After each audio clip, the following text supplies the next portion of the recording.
भारतीयों और यूनानियों का अनुमान था कि प्रकृति की सारी वस्तुएं 5 तत्वों के संयोग से बनी है। ये 5 तत्व हैं क्षिति, जल, पावक, गगन और समीर।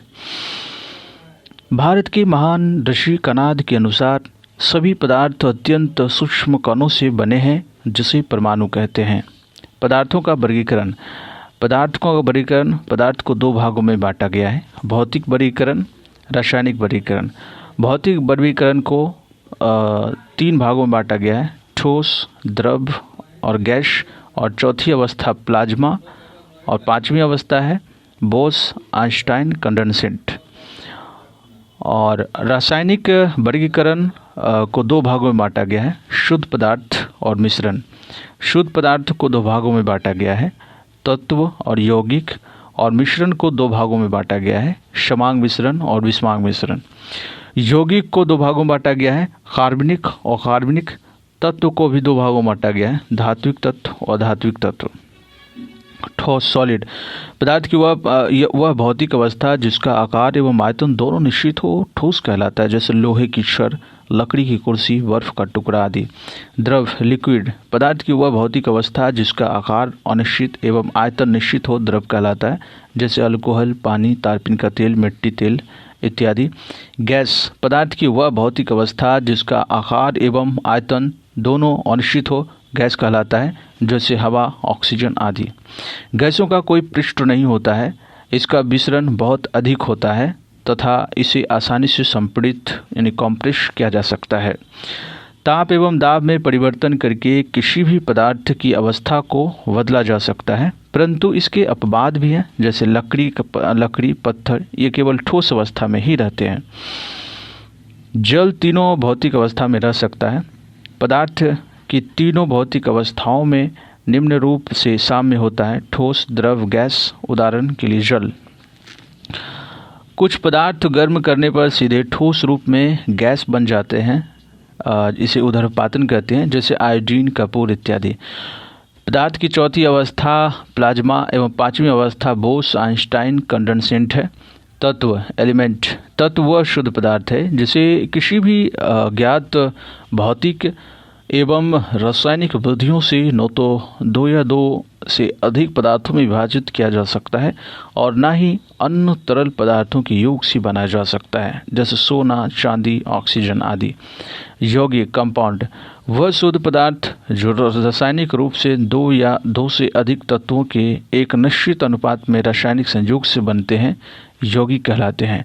यौगिक के गुण उनके अवयवी तत्वों के गुणों से भिन्न होता है, जैसे जल ऑक्सीजन एवं हाइड्रोजन से मिलकर बनता है, परंतु ऑक्सीजन जलने में सहायक होता है और हाइड्रोजन खुद जलता है, लेकिन इन दोनों का यौगिक जल आग को बुझा देता है। मिश्रण वह पदार्थ है जो 2 या 2 से अधिक तत्वों या यौगिकों के किसी भी अनुपात में मिलाने से प्राप्त होता है, मिश्रण कहलाता है। इसे तरल यांत्रिक विधि द्वारा पुनः प्रारंभिक अवस्था में प्राप्त किया जा सकता है, जैसे हवा। समांगी मिश्रण निश्चित अनुपात में अवयवों को मिलने से समांग मिश्रण का निर्माण होता है। इसके प्रत्येक भाग के गुण धर्म एक समान होते हैं, जैसे चीनी या नमक का जलीय विलयन, हवा आदि। विषमांग मिश्रण अनिश्चित अनुपात में अवयवों को मिलाने से विषमांग मिश्रण का निर्माण होता है। इसके प्रत्येक भाग के गुण एवं उनके संघटक भिन्न भिन्न होते हैं, जैसे बारूद, कुहासा इत्यादि। पृथ्वी पर पाए जाने वाले प्रमुख तत्व एवं उनका प्रतिशत की बात करें तो पृथ्वी पर ऑक्सीजन 46.60% है, पृथ्वी पर सिलिकॉन 27.72% है, जबकि पृथ्वी पर एल्युमिनियम 8.13% है।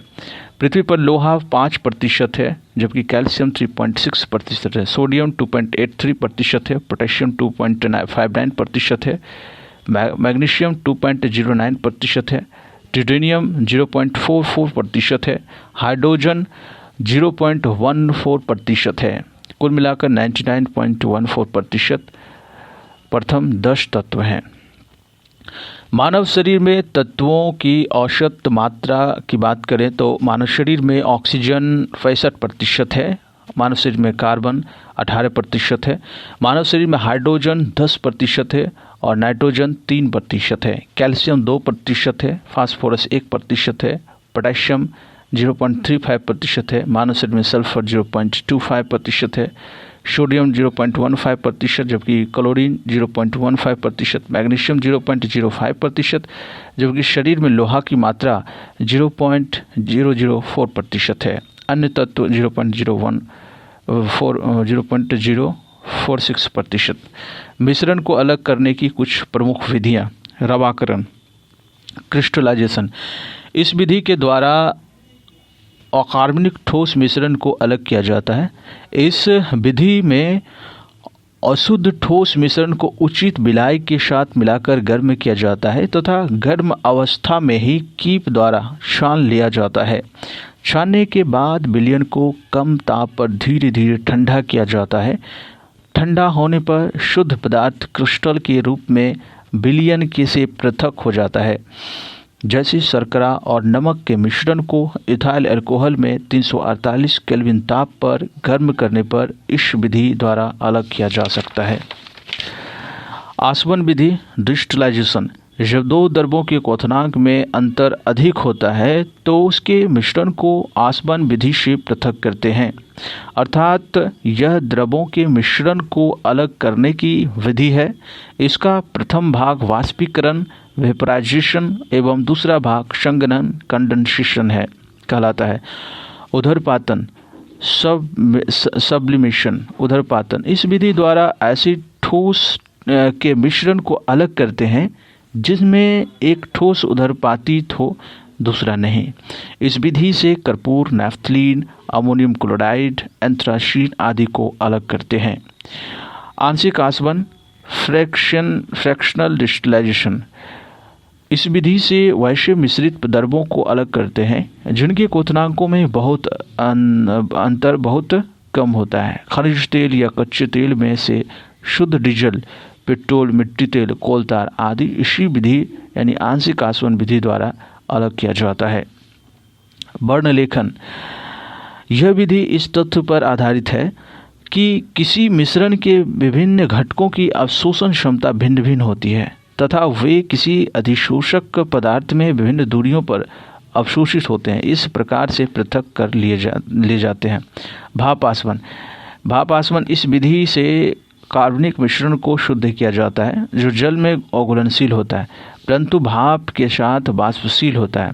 इस विधि द्वारा विशेष रूप से उन पदार्थों का शुद्धिकरण किया जाता है जो अपने क्वथनांक पर अपघटित हो जाते हैं, जैसे एसीटोन, मेथिल अल्कोहल आदि। एसीटोन, मेथिल अल्कोहल आदि को भाप आसवन विधि द्वारा अलग करते हैं। पदार्थ की अवस्था परिवर्तन, चेंज इन स्टेट, द्रवनांक, मेल्टिंग पॉइंट। गर्म करने पर जब ठोस पदार्थ द्रव अवस्था में परिवर्तित होते हैं तो उनमें से अधिकांश में यह परिवर्तन एक विशिष्ट दाब पर तथा एक नियत ताप पर होता है। यह नियत ताप वस्तु का द्रवनांक, मेल्टिंग पॉइंट कहलाता है। जब तक पदार्थ गलता यानी ठोस के आखिरी कण तक गलता रहता है तब तक ताप स्थिर रहता है यदि विशिष्ट ताप नियत रहे। हिमांक, फ्रीजिंग पॉइंट। किसी विशेष दाब पर वह नियत ताप जिस पर कोई द्रव जमता है हिमांक कहलाता है। सामान्यतः पदार्थ का द्रव्यनांक एवं हिमांक का मान बराबर होता है, जैसे बर्फ का द्रव्यनांक एवं हिमांक 0 डिग्री सेल्सियस है। अशुद्धियों की अनुपस्थिति में पदार्थ का हिमांक और द्रव्यनांक दोनों कम हो जाता है। द्रव्यनांक पर दाब का प्रभाव। उन पदार्थों के द्रव्यनांक दाब बढ़ाने से बढ़ जाते हैं जिनका आयतन गलने पर बढ़ जाता है, जैसे मोम, तांबा आदि। दूसरा है कि उन पदार्थों के द्रव्यनांक दाब बढ़ाने से घट जाता है जिनका आयतन गलने पर घट जाता है, जैसे बर्फ, ढलवा लोहा आदि। गलने तथा जमने पर आयतन में परिवर्तन। क्रिस्टलीय पदार्थों में से अधिकांश पदार्थ गलने पर आयतन में बढ़ जाते हैं। ऐसी दशा में ठोस अपने ही गले हुए द्रव में डूब जाता है। ढला हुआ लोहा, बर्फ, एंटीमनी, बिस्मथ, पीतल आदि गलने पर आयतन में सिकुड़ते हैं। अतः इस प्रकार के ठोस अपने ही गले द्रव में प्लवन करते रहते हैं। इसी विशेष गुण के कारण बर्फ का टुकड़ा गले हुए पानी में प्लवन करता है। सांचे में केवल वे पदार्थ डाले जा सकते हैं जो ठोस बनने पर आयतन में बढ़ते हैं, अर्थात क्योंकि सभी वे सांचे के आकार के तभी वे सांचे का आकार की पूर्णता प्राप्त कर सकते हैं। मुद्रण धातु ऐसे पदार्थ के बने होते हैं जो जमने पर आयतन में बढ़ते हैं। चांदी या सोने की मुद्राएं ढाली नहीं जाती, केवल मुहर लगाकर बनाई जाती है। मिश्र धातुओं का द्रव्यनांक मेल्टिंग पॉइंट उन्हें बनाने वाले पदार्थों की गलनांक पर कम होता है, क्योंकि अशुद्धियाँ डाल देने पर पदार्थ का गलनांक घट जाता है। हिमकारी मिश्रण फ्रीजिंग मिक्सचर किसी ठोस को उसके द्रव्यनांक पर गलने के लिए ऊष्मा की आवश्यकता होगी जो उसकी गुप्त ऊष्मा होगी। यह ऊष्मा साधारणतः बाहर से मिलती है, जैसे जल में बर्फ का टुकड़ा मिलाने पर बर्फ गलेगी, परंतु गलने के लिए द्रव्यनांक पर वह जल से ऊष्मा लेगी, जिससे जल का तापमान घटने लगेगा और मिश्रण का तापमान घट जाएगा। हिमकारी मिश्रण को बनाना इसी सिद्धांत पर आधारित है। उदाहरण के लिए घर पर आइसक्रीम जमाने के लिए नमक का एक भाग एवं बर्फ का पानी में मिलाया जाता है। इससे मिश्रण का ताप -22°C प्राप्त हो सकता है। बाष्पीकरण वेपोराइजेशन द्रव से वाष्प में परिणत होने की क्रिया वाष्पीकरण कहलाती है। यह दो प्रकार की होती है, वाष्पन और क्वथन, इवेपोराइजेशन और बॉइलिंग। क्वथनांक से कम तापमान पर द्रव के वाष्प में परिवर्तित होने की प्रक्रिया को वाष्पन कहते हैं। वाष्पन की प्रक्रिया निम्न बातों पर निर्भर करती है। क्वथनांक का कम होना, क्वथनांक जितना कम होगा वाष्पन की क्रिया उतनी ही अधिक होती है, अधिक तेजी से होगी। द्रव का ताप अधिक होने से वाष्पन अधिक होगा। खुद द्रव के खुले पृष्ठ का क्षेत्रफल अधिक होने पर वाष्पन तेजी से होगी। द्रव के पृष्ठ पर पहला है कि द्रव के पृष्ठ पर वायु बदलने पर वाष्पन तेजी होगी। दूसरा है कि द्रव के पृष्ठ पर वायु का दाब जितना ही कम होगा वाष्पन उतनी ही तेजी से होगी। तीसरा है कि द्रव के पृष्ठ पर वाष्प दाब जितना बढ़ता जाएगा वाष्पन की दर उतनी ही घटती जाएगी। क्वथनांक दाब के क्वथनांक यानी बॉइलिंग पॉइंट दाब के किसी दिए हुए नियत मान के लिए वह नियत ताप जिस पर कोई द्रव उबलकर द्रव अवस्था में से वाष्प की अवस्था में परिवर्तित हो जाए तो वह नियत ताप द्रव का क्वथनांक कहलाता है। दाब बढ़ाने में द्रव का क्वथनांक बढ़ जाता है और दाब घटाने से द्रव का क्वथनांक घट जाता है। परमाणु संरचना परमाणु एटम परमाणु तत्व का वह छोटा से छोटा कण है जो किसी भी रासायनिक अभिक्रिया में भाग ले सकता है परंतु स्वतंत्र अवस्था में नहीं रह सकता है। परमाणु विद्युततः उदासीन होते हैं। अणु मोलिक्यूल्स तत्व या यौगिक का वह छोटा से छोटा कण जो स्वतंत्र अवस्था में रह सकता है अणु कहलाता है। अनुभार एटॉमिक वेट किसी तत्व का परमाणु भार वह संख्या है जो यह प्रदर्शित करता है कि तत्व का एक परमाणु कार्बन 12 के परमाणु के 1/12 भाग द्रव्यमान अथवा हाइड्रोजन के 1.008 भाग द्रव्यमान से कितना गुना भारी है। अनुभार किसी पदार्थ का अनुभार वह संख्या है जो यह प्रदर्शित करता है कि उस पदार्थ का एक अनुग्राम 12 के कार्बन एक परमाणु के 1/12 भाग से कितना गुना भारी है। मोल धारणा एक मोल किसी भी निश्चित सूत्र वाले पदार्थ की वह राशि है जिसमें इस पदार्थ की इकाई सूत्र की संख्या उतनी ही है जितनी शुद्ध कार्बन 20 आइसोटोप के ठीक 12 ग्राम में परमाणु की संख्या है।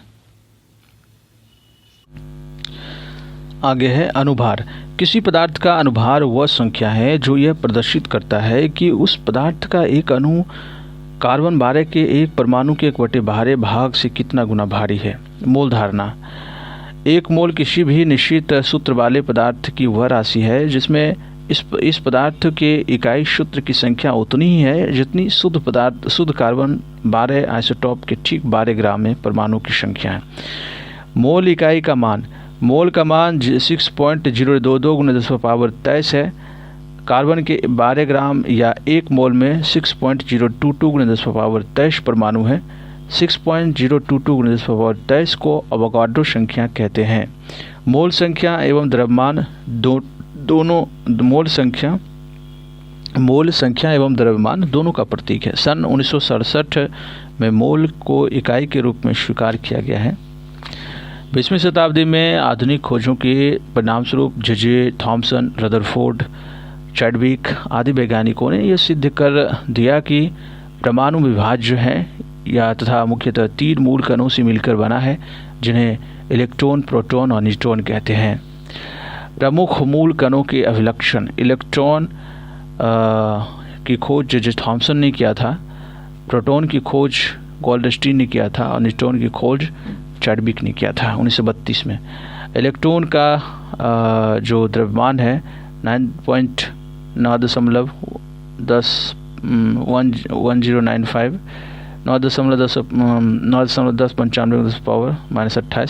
प्रोटॉन का द्रव्यमान है 1.6726 × 10⁻24 ग्राम।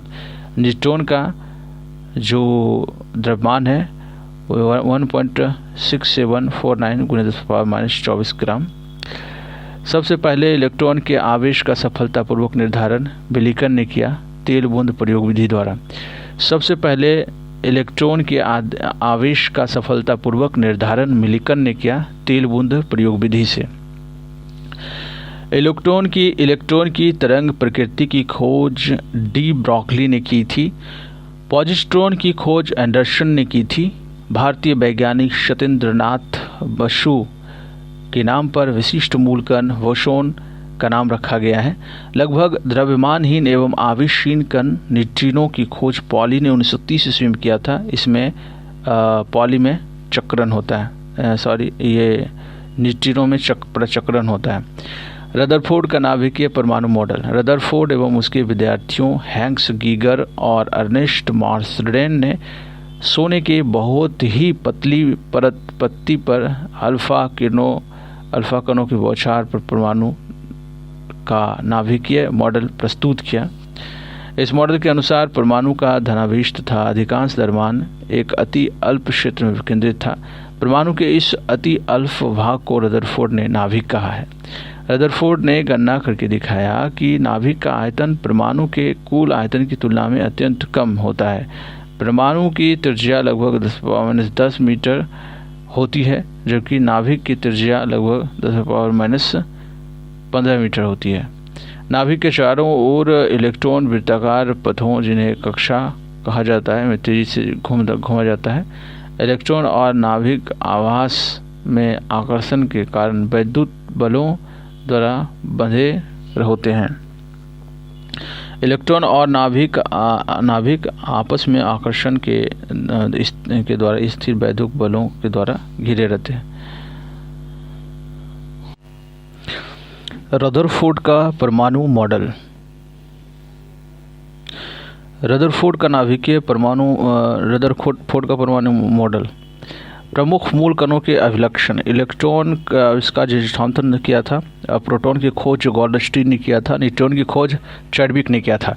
सबसे पहले इलेक्ट्रॉन के आवेश का सफलतापूर्वक निर्धारण मिलिकन ने किया था तेल बूंद प्रयोग विधि द्वारा। इलेक्ट्रॉन की तरंग प्रकृति की खोज डी ब्रॉगली ने किया। पॉजिट्रॉन की खोज एंडरसन ने किया। भारतीय वैज्ञानिक सत्येंद्रनाथ बसु के नाम पर विशिष्ट मूलकण बोसोन का नाम रखा गया है। लगभग द्रव्यमानहीन एवं आवेशहीन कण न्यूट्रिनो की खोज पॉली ने 1930 ईस्वी में किया था। इसमें प्रचक्रण होता है। रदरफोर्ड का नाभिकीय परमाणु मॉडल: रदरफोर्ड एवं उसके विद्यार्थियों हैंस गीगर और अर्नेस्ट मार्सडेन ने सोने की बहुत ही पतली पत्ती पर अल्फा कणों की बौछार कर परमाणु का नाभिकीय मॉडल प्रस्तुत किया। इस मॉडल के अनुसार परमाणु का धनावेश तथा अधिकांश द्रव्यमान एक अति अल्प क्षेत्र में केंद्रित था। परमाणु के इस अति अल्प भाग को रदरफोर्ड ने नाभिक कहा। रदरफोर्ड ने गणना करके दिखाया कि नाभिक का आयतन परमाणु के कुल आयतन की तुलना में अत्यंत कम होता है। परमाणु की त्रिज्या लगभग 10⁻−10 मीटर होती है, जबकि नाभिक की त्रिज्या लगभग 10⁻−15 मीटर होती है। परमाणु की त्रिज्या लगभग 10⁻⁻10 मीटर होती है, जबकि नाभिक की त्रिज्या 10⁻⁻15 मीटर होती है। नाभिक के चारों ओर इलेक्ट्रॉन वृत्ताकार पथों, जिन्हें कक्षा ऑर्बिट कहा जाता है, में तेजी से घूमता है। इलेक्ट्रॉन और नाभिक आपस में आकर्षण के स्थिर वैद्युत बलों द्वारा बंधे होते हैं। रदरफोर्ड के मॉडल का दोष। रदरफोर्ड परमाणु मॉडल किसी परमाणु की अस्थायित्व की व्याख्या नहीं कर पाता है। दूसरा दोष है कि यह मॉडल इलेक्ट्रॉनिक संरचना के बारे में कुछ भी वर्णन नहीं करता है, अर्थात इससे यह पता नहीं चलता है कि ये इलेक्ट्रॉन नाभिक के चारों तरफ किस प्रकार विद्यमान है और इसकी ऊर्जा क्या है। परमाणु क्रमांक, एटॉमिक नंबर। किसी तत्व के परमाणु के नाभिक में उपस्थित प्रोटॉन की संख्या को परमाणु क्रमांक कहते हैं। द्रव्यमान संख्या, मास नंबर। किसी परमाणु के नाभिक में उपस्थित प्रोटॉन और न्यूट्रॉनों की संख्याओं का योग उस परमाणु का द्रव्यमान संख्या कहलाती है, अर्थात द्रव्यमान संख्या बराबर प्रोटॉनों की संख्या प्लस न्यूट्रॉन की संख्या। क्वांटम संख्या। स्पेक्ट्रम रेखाओं की सूक्ष्म प्रकृति समझाने तथा इलेक्ट्रॉन की ठीक स्थिति का वर्णन करने हेतु 4 क्वांटम संख्याओं का प्रयोग किया जाता है। यह है, पहला है मुख्य क्वांटम संख्या, प्रिंसिपल क्वांटम नंबर n। यह एक धनात्मक पूर्णांक होती है। इसका मान 1, 2, 3 आदि हो सकता है। n का मान बढ़ने से अनुमत कक्षकों की संख्या बढ़ती है। इसे n² द्वारा दिया जाता है। यह इलेक्ट्रॉन के मुख्य ऊर्जा स्तर को प्रदर्शित करती है। n के बढ़ने से कक्षक की ऊर्जा भी बढ़ेगी। दिगंशी क्वांटम संख्या L। यह इलेक्ट्रॉन कक्षक की त्रिविमीय आकृति को प्रकट करती है। L का न्यूनतम मान 0 तथा अधिकतम मान n-1 होता है। चुंबकीय क्वांटम संख्या, मैग्नेटिक क्वांटम नंबर M। यह उप ऊर्जा स्तरों के कक्षकों को प्रदर्शित करता है। m का मान L के मान के पर निर्भर करता है। किसी L के लिए m का मान प्लस L से लेकर -L तक होता है, शून्य सहित। चक्रण क्वांटम संख्या ms। Spin quantum number ms।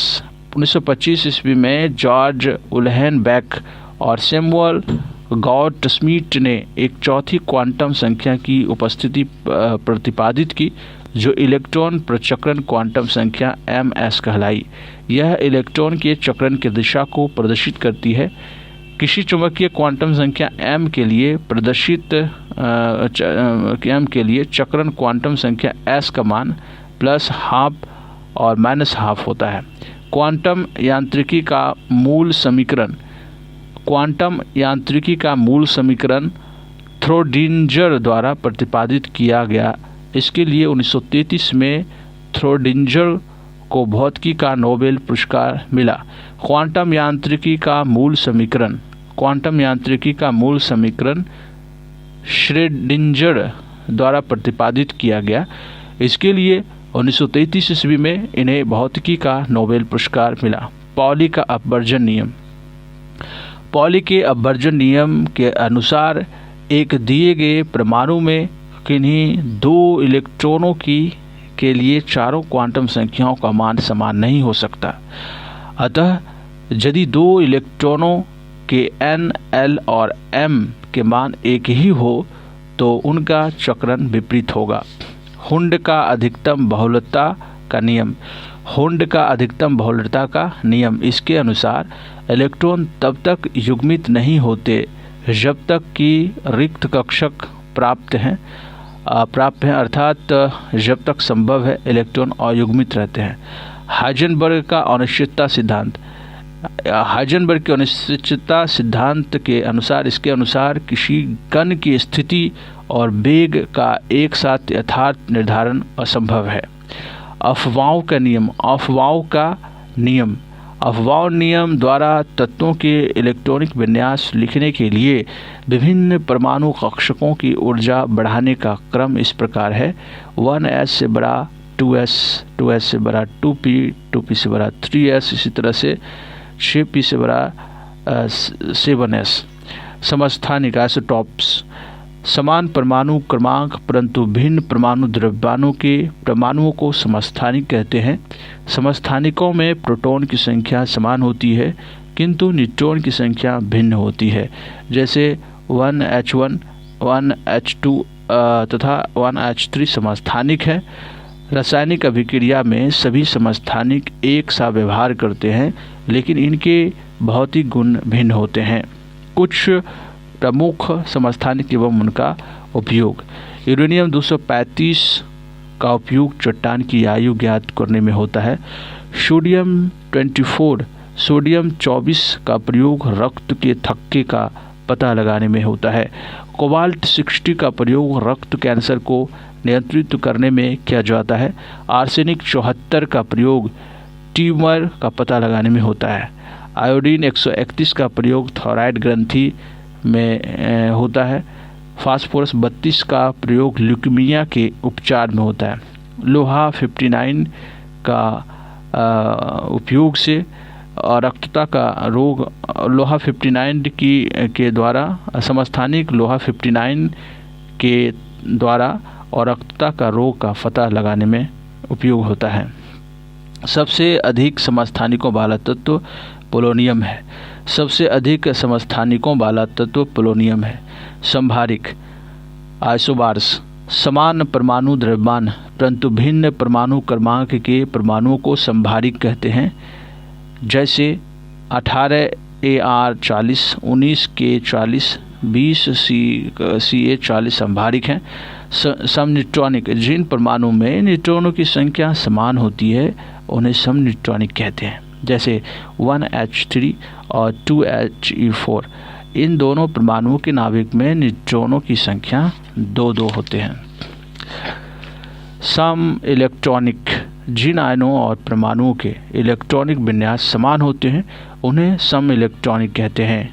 सम इलेक्ट्रॉनिक परमाणुओं और आयनों में इलेक्ट्रॉन की संख्या समान होती है। जैसे Ne, Ne+, Mg++, Al+++ सम इलेक्ट्रॉनिक है।